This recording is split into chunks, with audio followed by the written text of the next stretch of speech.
موتو سيسيكو amagicii u dambeeyay ka soo daahiray taxanihii basaasiyada ee gumaystihii galbeedku ay sameeyeen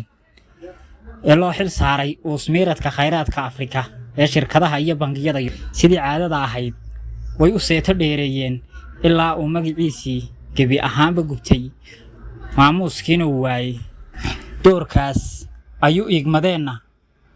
uu gaadhay heer aanu sii wadi karin markaasay amreen inuu xilka iskaga tago haddana waxaaynu maqalay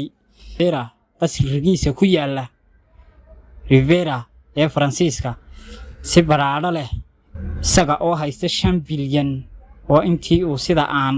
qaydnayn uga talinayay Congo uu halkaa u sii tahriibinayay waa qiso ku soo noqnoqotay Afrika iyo Latin America iyada oo magacyo kala duwan Anisasto Somsa Garcia Chen Bedel Bokassa Idi Amin Dada Siyaad Barre Mengistu Haile Mariam Saddam Hussein Mohamed Farah Aidid Ali Mahdi Mohamed iyo Cornel Morgan taxanaha si dhacdooyinkiisii u dambeeyayna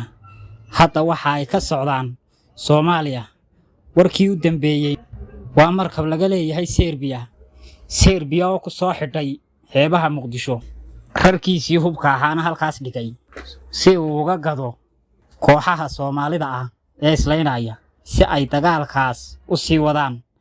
ilaa Soomaaliga u dambeeya uu ka dhimanayo Serbianka ayaa ah